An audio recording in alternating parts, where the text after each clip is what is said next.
Muito bem, estamos de volta. Você está acompanhando o programa Vida e Saúde. Muito obrigado a você.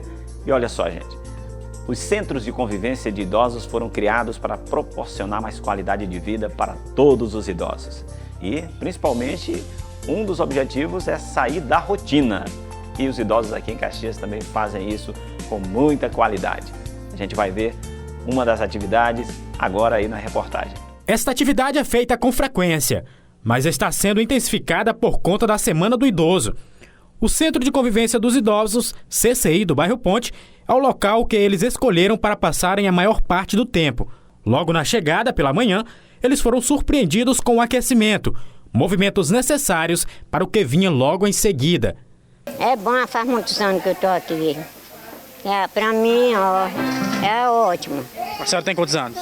73. Em seguida veio a atividade principal, a dança, onde cada um se mexeu de acordo com o ritmo. Empolgados, todos repetiam os movimentos do professor. A felicidade do grupo era visível e esta é a intenção, fazer eles se sentirem bem. Que ele possa sair daqui alegre e possa chegar em casa e fazer suas atividades e deixar um pouco aquela tristeza quando eles chegam. Eles levam muita alegria com a dança. Diariamente, mais de 20 idosos participam das atividades no CCI do bairro Ponte. E eles garantem que este é o melhor lugar para estarem. Toda semana acontece, mas hoje mais especiais por causa da Semana do Idoso. A gente estava fazendo mais forte. Olha só, agora, Lei de Alimentos Gravídicos, você sabe o que é isso? Um nome bem difícil, né? Mas as mulheres, ou seja, desde que iniciaram a gravidez, elas podem recorrer a uma pensão, caso elas tenham separado da pessoa com quem elas tiveram algum relacionamento, e você vai saber um pouco mais sobre isso. Também você vai saber sobre judicialização da saúde e também testamento vital. É agora na sala de entrevista.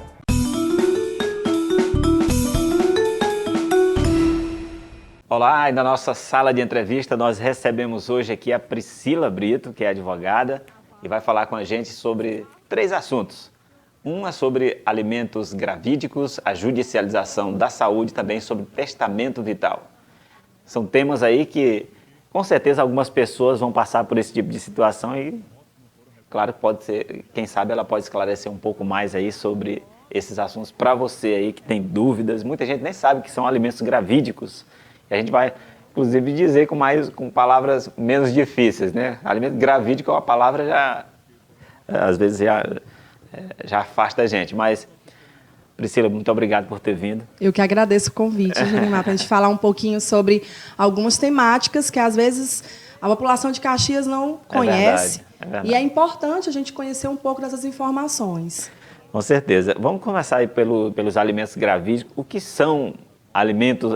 Tem uma lei chamada Lei de Alimentos Gravídicos, é Existe isso? Sim, existe uma lei, né, que ela trata, é uma lei de 2008, que ela trata sobre os alimentos gravídicos, que ela concede à mulher nos primeiros meses de gravidez, quando ela descobre, né, a gravidez, e aí ela tem um relacionamento com uma pessoa, o suposto pai até então. Sim. E o suposto pai, quando ela vai simplesmente fazer a comunicação para ele não diz, olha, ele se abstém da responsabilidade. Ou seja, quando a pessoa, essa lei assiste a mulher que teve um relacionamento e separou da pessoa mesmo antes da criança nascer, é isso? Isso, exatamente. Ou seja, a criança ainda vai nascer daqui a 8 meses, 9 meses. Exatamente. E o casal separou, simplesmente só se juntaram para fazer o menino, ou a criança. Às vezes nem isso, às vezes eles estavam ficando, ou simplesmente namorando, não tem necessidade de se juntar, de né? se juntarem, não. Por uma eventualidade, aconteceu a questão da gravidez, né? Houve a descoberta da gravidez, mas aí o que foi que aconteceu? A outra parte, o suposto pai, ele disse, não, esse filho não é meu, eu não vou reconhecê-lo. Então, nesses casos, a mulher ela solicita através de um advogado, né? Ela pode requerer é o quê? Um auxílio? Para falar a verdade, é como se fosse uma pensão alimentícia quando a criança nasce. Sim. Né? Quando já há o reconhecimento. Até a criança nascer, no caso. Exatamente, porque no caso esse benefício é para a mãe. Né? É um benefício que vai custear tratamento, acompanhamento, ultrassom, necessidades básicas de uma gestação, até mesmo o parto. Mas nesse caso a mulher só aciona caso haja a recusa. Caso haja a recusa do suposto pai, seria isso? Exatamente. Aí eu aciono o judiciário e aí muitas vezes, Julimar, me perguntam assim, mas doutora, e aí eu não posso fazer um exame de DNA durante, não existem procedimentos, né, até por uma questão mesmo da atualização da saúde, há a possibilidade de fazer um exame de DNA com a criança, com o feto ainda dentro da barriga da mãe. Nesse caso, o judiciário ele não permite, né, esse tipo de ação, porque pode ocasionar algum problema para a criança. Então, nesse sentido, não há nenhuma possibilidade de fazer um exame de DNA ainda com a criança na barriga. Sim. Então, por isso que essa ação é uma ação liminar, né? A gente entra com uma ação de alimentos gravídicos, eu solicito para o suposto pai, junto provas cabíveis, para falar a verdade, porque eu tenho que provar, até para o juiz me conceder. Eu tenho que provar que eu tive um relacionamento, que eu fiquei com ele, ou que eu namorei, através de testemunhas. Nesse caso aí, ela vai usar que tipo de provas, por exemplo? Conversas no WhatsApp, fotos, testemunhas, né? Aquela amigos, viagem que fizeram. Por exemplo, hoje a população em geral, é muito difícil ir lá no cartório, né? Reconhecer o casamento. Hoje é mais fácil a gente, como você tinha falado, a gente se amigar, juntar com a pessoa. E aí, nesses casos, fica complicado a gente reconhecer. Mas hoje, uma simples foto, hoje tem um WhatsApp aí para conversar, a família também poderia ser uma prova que houve um relacionamento, que houve uma convivência com essas pessoas. E aí o juiz, liminarmente, ele concede essa pensão, que fique claro que esse auxílio que é dado para essa mãe, né? Por esse suposto pai, que também só pode ser pelo pai, não é como a pensão alimentícia, por exemplo, que eu entro contra os avós, quando o pai não tem condição. Nesse caso, somente o suposto pai pode assumir essa responsabilidade. Há casos, por exemplo, em que o pai não está empregado. E aí? Nesse caso, infelizmente, é igual à pensão alimentícia. Ele tem que dar um jeito. Ele tem que dar um jeito. Ele vai ter que trabalhar de algum modo. Ele vai arrumar um trabalho. Vai ter que arrumar um bico aí para poder assumir essa responsabilidade, Julimar. O importante é garantir que a mãe tenha a criança. Uma gestação tranquila. E uma gestação tranquila. Aí, Julimar, quando chega no final, que a criança nasce, que há o final, que eu possa, sim, fazer o exame de DNA. Se for reconhecido que ele é o pai, que ele passa a ser o pai... Aí se transforma em pensão? Pensão alimentícia. Aí a pensão passa para a criança. Certo. Que fique claro que pode haver uma alteração com relação ao valor, porque um acompanhamento de uma gravidez é diferente do que uma necessidade de uma criança. Sim. Então pode haver uma alteração do valor, uma revisão do valor. Mas sempre conforme a renda que a pessoa recebe. Exatamente. Possibilidade e necessidade. Porque as duas partes, nesse caso, elas assumem essa responsabilidade. Não fica algo que fica a responsabilidade só da mãe e nem a responsabilidade do suposto pai. Não é exclusivo de cada um, não. É uma participação de ambos, como eu havia falado, de necessidade e possibilidade das partes. Sei que o pessoal de casa está querendo saber, e se ele não for o pai da criança? Ele contribuiu durante ali os 9 meses da criança, tal. A criança nasceu e ele descobre, eu não sou o pai. E agora, a mulher devolve o dinheiro ou não devolve? Anteriormente, Julimar, a lei ela determinava que houvesse uma responsabilização sobre o retorno desse valor para o suposto pai. Sim. Nesse caso, a lei não determina mais isso. Contudo, ela deixa omissa essa situação, mas eu, como suposto pai, até então agora eu provei que eu não sou mais o pai da criança, através do exame de DNA, após o nascimento da criança. O que eu faço? Eu também posso acionar o judiciário solicitando danos morais e materiais. Se a pessoa agiu de má fé... Acontece muitas vezes da mãe ter tido vários relacionamentos. Exato. Durante a gestação. Às vezes, infelizmente, acontece uma situação que ela teve um relacionamento amoroso durante a relação do anterior casal. Exato. E aí, numa questão até de dúvida, né? A gente não sabe como é que Exato. foi que aconteceu a situação. É verdade, cada caso. Cada caso é um caso, a gente É não verdade. sabe como foi que aconteceu, mas o juiz ele vai analisar isso daí também.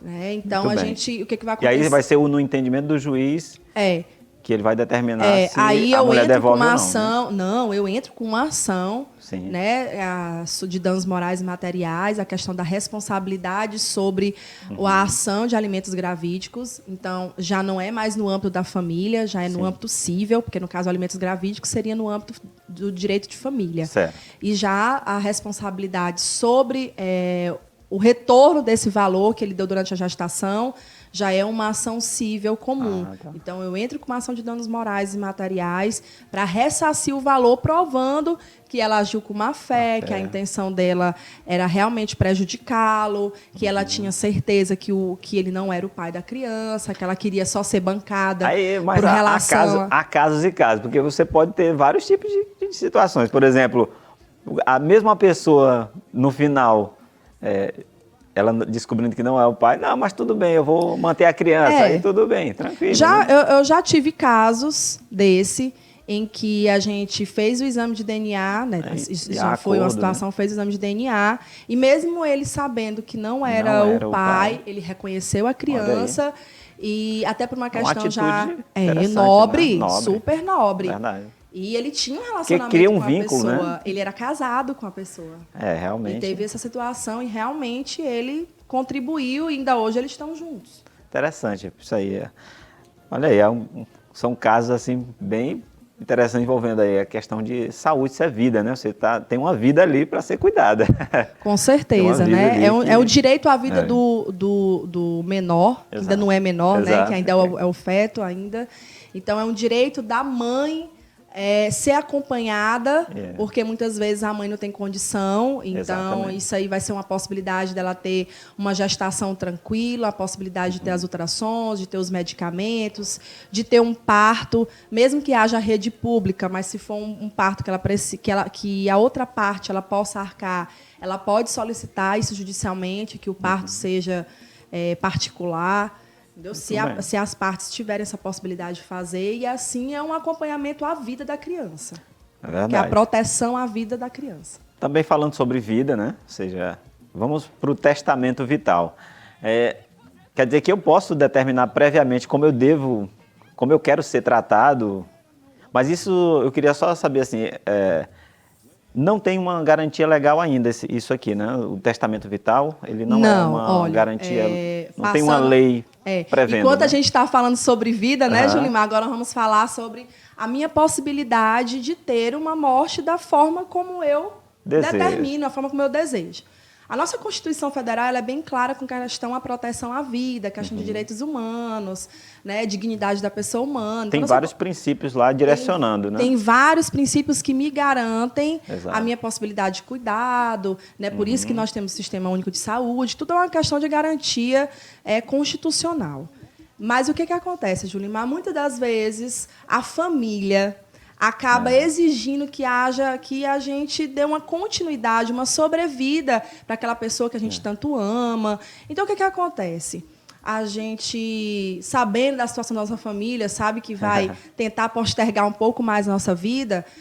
Eu, como paciente, eu faço um tratamento terminal, que eu sei que é uma situação que eu não vou ter cura. E nesse caso do testamento, só serve para casos assim terminais, sem reversão? Sem reversão. Certo. Porque lá eu vou determinar a forma como são minhas diretivas. Certo. Então lá eu vou determinar como eu quero ser tratado. Isso não quer dizer que ele não vai ser tratado de jeito nenhum, Juliana. Eu quero só determinar as formas como de tratamento. Tem um caso no Distrito Federal, né, que foi decidido que ele tinha diabetes. Sim. E precisava amputar a perna, estava necrosado, e precisava amputar a perna para que ele não viesse a óbito. Certo. E aí ele deixou um testamento vital antes da amputação e antes de ser necrosado e houvesse a amputação, ele deixou o testamento vital informando que se houvesse a possibilidade, a necessidade, para falar a verdade, de ter que amputar algum membro dele para que ele tivesse uma sobrevida, ele não queria. Ah. Então, ele deixou isso registrado no testamento vital. Ou seja, né? mesmo que isso comprometesse a vida Mesmo dele. que se comprometesse a vida dele, então ele determinou que ele não queria que nenhum membro dele fosse um amputado. Interessante. Então ele determinou isso no testamento vital. Então ele determinou que se fosse só para postergar Só a pra dar vida dele, só para dar mais um tempo mais de um vida tempo para de ele, vida. ele disse que não queria que nenhum membro dele fosse amputado. E nesse caso, o judiciário ele concedeu, porque foi a família que entrou, porque o médico estava com testamento, ele não ia contra a vontade deles. É claro que a gente aqui não tem dados assim, nem sabe se isso está ocorrendo, mas seria um caso parecido com esse do Michael Schumacher. De repente, eu não sei se ele fez algo parecido, não sei se ele preveu. Claro que ele não preveu o acidente, né? Mas, assim, quem sabe ele pode ter determinado alguma coisa, né? Até porque, no caso deles, eles vivem em risco Exatamente. contínuo, né? Pode ser que eles Exatamente. tenham terminado. Pode mas, ser que no testamento ele tenha dito alguma coisa, né? alguns países do mundo, eles já... Porque é diferente... Aqui no Brasil, por exemplo, ela não é permitida a eutanásia. É crime, né? A eutanásia.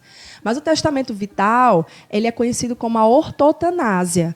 É como... Não estou dizendo que eu estou dizendo assim, eu quero morrer. Sim. Em nenhum momento a pessoa está determinando isso. Pelo contrário, ele está dizendo que é um tratamento paliativo, certo. que ele não quer sentir dor, que ele não quer ser amputado, que ele não quer ser mutilado. Quantas mulheres hoje fazem tratamento de câncer e aí, por uma questão, tem que retirar as mamas. Verdade. E é uma questão muito íntima da mulher. E ela pode determinar que não quer retirar a mama. Não quer retirar a mama. E se o médico não quiser atender um paciente desse? Ele determinou isso e o médico pode dizer não? Olha, eu não quero cuidar desse paciente. Por uma questão do... Ou não, o médico não pode recusar. Para falar a verdade, o médico ele não vai haver essa recusa, porque, pela própria ética médica, ele não poderia fazer isso. Contudo, o testamento vital é que vai proteger ele, certo. Caso não haja o tratamento então, de acordo caso, com o que é permitido pelo então, Conselho de nesse caso, Medicina. o próprio testamento beneficia o médico e o paciente, né? Exatamente. Entendi. Porque se não tiver o testamento vital e o médico se recusar a não fazer o procedimento, aí é uma outra situação. Nesse caso, já é a pessoa, o paciente, que está se recusando a fazer um tratamento específico para que ele como é que se diz? Que seja só para postergar a vida dele. Então, realmente, através do testamento vital, e que fique claro, é feita uma perícia médica, é feito um laudo psicológico para saber se ele tem consciência do que ele está determinando via cartório. Aí vai lá o advogado, assina, tem um laudo médico, laudo psicológico, e aí sim ele vai ter validade. Muito bem, olha aí. Se você pretende aí fazer um testamento vital, fica aí, é mais um caminho que é possível, né? Ou seja, agora a gente vai falar sobre um outro assunto que, assim, a gente vê que isso ocorre constantemente, né? Que é a judicialização da saúde. A gente sabe que é um tema muito amplo, né? E a gente não vai aqui adentrar a casos assim muito específicos. Mas, em linhas gerais, a judicialização ela ocorre quando há negativa de algum serviço, é isso? Exatamente. Alguns serviços, por exemplo, da saúde, é um plano de saúde que não determina, não aceita. O plano diz que oferece uma coisa, na hora não oferece. Na hora ele não oferece, ou mesmo o Sistema Único de Saúde, ele não concede esse tipo de tratamento porque não está entre os critérios de atendimento. Ou até mesmo o medicamento tem um valor muito oneroso para aquela pessoa de baixa renda, então eu acabo solicitando isso via Estado, governo federal ou município. Porque, às vezes eu já fiquei sabendo de casos, por exemplo, que às vezes na rede não tem um medicamento que só ele custa 10 mil, 15 mil reais, e às vezes naquele momento não está sendo possível oferecer, e aí você tem que acionar às vezes a justiça, porque o atendimento tem uma garantia constitucional dizendo que o atendimento ele é universal, não é isso? Exatamente. Ou seja, nessa hora aí, com base nesse princípio que a gente também recorre a... Julimar, a Constituição Federal ela foi feita geralmente em benefício da população. A população, né? exatamente. Dá direito social, direito à saúde, direito à moradia, educação e igualdade entre todos. Então, a oportunidade para isso é uma diretiva da própria Constituição Federal.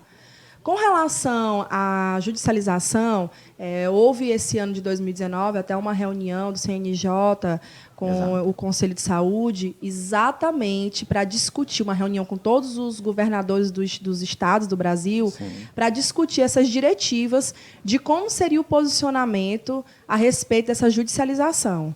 Porque, muitas das vezes, o gestor público ele não possui orçamento para custear esse benefício. Então, como juiz, concedo, porque é um direito meu, direito à saúde, direito a um tratamento digno, e aí, por uma questão orçamentária, meramente orçamentária, que já é muito sério, eu não consigo arcar com esse benefício. Então, como é que eu vou proceder? Como eu vou fazer? Inclusive, essa realmente é uma reclamação do CONAS, né, que é o Conselho Nacional dos Secretários de Saúde. Né? E eu só colocando dados aqui para que a população tenha noção dessa bola de neve que acaba se tornando na Justiça. Olha só, aumentou em mais de 130% as demandas, os pedidos, ou seja, na Justiça, ou seja, judicializando, ou seja, que a Justiça obrigue, seja o plano de saúde, ou seja, o serviço público, a oferecer aquele serviço. Né? Aumentou em mais de 130%. Aí, são casos, por exemplo, de convênio, serviço público, seguros também, as pessoas acionam, né? São casos, assim, muito diversos. Inclusive, tem aqui a Lei de Acesso à Informação, ela pesquisou e identificou que mais de 400 mil processos estão em primeira instância em 17 justiças estaduais e mais de 277 mil processos na segunda instância, em 15 tribunais, isso nos últimos 10 anos. Então, você vê que o volume é muito grande, né? Ou seja, com certeza. Isso acaba abarrotando o judiciário, Isso também, há uma ineficiência do serviço da Justiça também diante disso? Não, ou não? Não é isso não. É porque, assim, a lei determina essa proteção. Só que, exatamente essa questão de haver essa reunião do Conselho com o CNJ, exatamente para acabar com essa... Para que seja, pelo menos, algo administrativo, que haja uma solicitação, que seja reconhecido um orçamento para esses aspectos. Então, assim, tem que haver a questão também da possibilidade e necessidade que o judiciário não está avaliando. Ele está avaliando simplesmente, eu tenho aqui o município, a saúde daqui tem um orçamento de tantos mil, só que a saúde tem um orçamento de milhões, mas específico para uma continuidade. Né? Exatamente, para as despesas contínuas, de âmbitos contínuos. Então, ele não está esperando que venha, por exemplo, um medicamento de 50 mil, um tratamento de 100 mil reais. Ele não está esperando por isso. Né? Às vezes não foi nem previsto no orçamento do ano anterior, né? Não, de jeito nenhum. Aí, às vezes, você tem que abrir um crédito adicional, que às vezes existe essa impossibilidade, porque não sabe de onde é que vai vir esse convênio, esse recurso. Então, isso também possibilita o gestor público. Não é porque eu só tenho essa única forma de viver, porque é exatamente por isso que o judiciário acaba permitindo essas liminares, concedendo, exatamente porque é a única forma da pessoa sobreviver. Mas a gente não sabe como é que está a condição financeira, né, do poder público. Só para a gente finalizar, porque o nosso tempo já está esgotando, né, mas só citando aqui que o Hospital Sírio-Libanês ele criou uma plataforma na internet para referenciar decisões judiciais, para que o judiciário possa ir lá e saber se aquele atendimento ele é viável, né? E aí ele pode até, para que o juiz possa decidir lá se tem alguma evidência realmente científica, ele coloca ele lá com possibilidade de ser coberto realmente, né? Mas eu queria até saber de você, só para finalizar, se já se está criando assim, junto à Justiça, uma assessoria específica voltada assim para que o juiz dê uma decisão com base em realmente para que ela seja atendida de verdade. Foi o que eu já havia falado, né? Esse ano já fizeram uma reunião, fizeram essa reunião do CONAS, junto com os governadores do Estado e o Conselho Nacional de Justiça, exatamente para formalizar como é que vai ser essas diretrizes para esses acompanhamentos de saúde, né? Como se fosse assim, como se em parceria o judiciário e as secretarias de saúde, elas fornecessem informações sobre os orçamentos, as possibilidades, e aí sim eles alinhassem a diretiva. Porque também tem outro lado também, né? Para muitos advogados é lucrativo estar numa ação como essa, porque geralmente com tem... certeza. Não é? Você que é da área sabe, né? Se for olhar pela questão de honorários, é ótimo, né? A gente entra com a ação e existe também a proteção, né? Porque nós, como advogados, estamos aqui para proteger o nosso cliente verdade. e utilizar da lei. Exato. Então, as concessões dessas liminares acontecem porque a lei permite que aconteça, porque é um direito dessas pessoas. E abre para o advogado um novo mercado também, não Com tenha certeza. dúvida. Olha, gente, é um mercado bem amplo, né? verdade. Poucos advogados atuam na questão de direito e saúde, né? Direito médico. Então, são diretivas bem importantes, ó, e novos caminhos, né? Para os novos advogados que estão aí chegando. Priscila, nosso tempo estourou mesmo para valer já. Muito obrigado por ter vindo. Eu que agradeço, Julimar. Obrigado. Agradeço mais uma vez o convite. Obrigada aqui pela participação e até a próxima. Ok, muito obrigado. E a gente volta já trazendo mais informações no seu Vida e Saúde.